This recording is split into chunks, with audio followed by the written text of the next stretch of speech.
PM কিষাণ 21 নম্বর কিস্তি টেহা যে 2000 করে দেয়, এই টেহা এবার কিছু 8000 করে পাইবেন।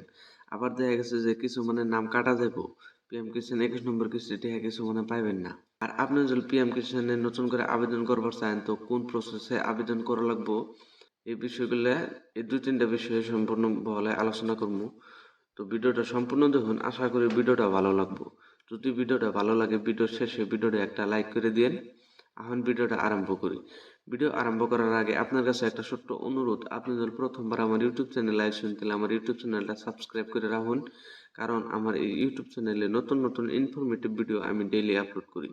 তো এই পিএম কিষাণ 21 নম্বর কিস্তি টেহাটা বর্তমান নভেম্বর মাসে পাওয়ার সম্ভাবনা খুবই কম আছে, কারণ বর্তমান বিহারে ইলেকশন চলতেছে, সেক্ষেত্রে গভর্নমেন্টে কিছু ব্যস্ততার মাধ্যমে আছে। আর রিসেন্টলি দিল্লিতে হওয়া ঘটনার কারণে গভর্নমেন্ট অল্প ব্যস্ততা আছে, গতিকে নভেম্বর মাসে পিএম কিষাণের টেহাটা পাওয়ার সম্ভাবনা খুবই কম আছে। এই পিএম কিষাণ 21 নম্বর কিস্তি টেহাটা ডিসেম্বর মাসের শেষের দিকে পাওয়ার সম্ভাবনা আছে।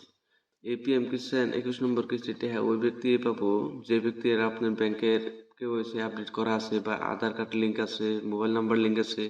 এই কটা বস্তু যদি সম্পূর্ণ থাকে, তাহলে পিএম কিষাণ 21 নম্বর কিস্তি টেহাটা ঢুকবো। আর যদি ব্যাংকের কেওয়াইসি না আপডেট থাকে বা আধার কার্ড লিঙ্ক না থাকে, তাহলে কিন্তু এবার আপনারা পিএম কিষাণ 21 নম্বর কিস্তি টেহা পাবেন না বা নাও পাইয়া হরুন।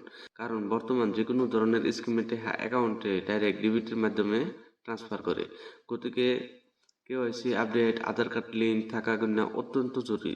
গতিকে এই কটা বস্তু ভালো করে ধ্যান দিবেন। আর আপনি যদি পিএম কিষাণে নতুন করে আবেদন করবার চান, তাহলে আপনি কি করবেন, সেই বস্তু কিন্তু কই দিতেছি, ভালো করে শুনুন। যদি আপনি পিএম কিষাণে নতুন করে আবেদন করবার চাইতেছেন, তাহলে আপনি গাঁওবুড়ার লক করবেন বা পঞ্চায়েতে লক করবেন। আর নইলে আপনার আশেপাশে থাকা সিএসপিতে যাবেন, সিএসপিতে যায় আপনার পিএম কিষাণের আবেদন সহজ পদ্ধতিতে করা হারবেন, ঠিক আছে। আর পিএম কিষাণের আবেদন আপনি অনলাইনে করা হারবেন, নিজেই করা হারবেন। তো যদি আপনি অনলাইনে করানোর প্রসেসটা জানবার চান, তাহলে আমার কমেন্টে জানান, আমি ভিডিওর মাধ্যমে দেখাই দিব। তো আজকের ভিডিওটা এইটুকুই, আশা করলাম ভিডিওটা ভালো লাগছে। যদি ভালো লাগছে একটা লাইক করে দেন।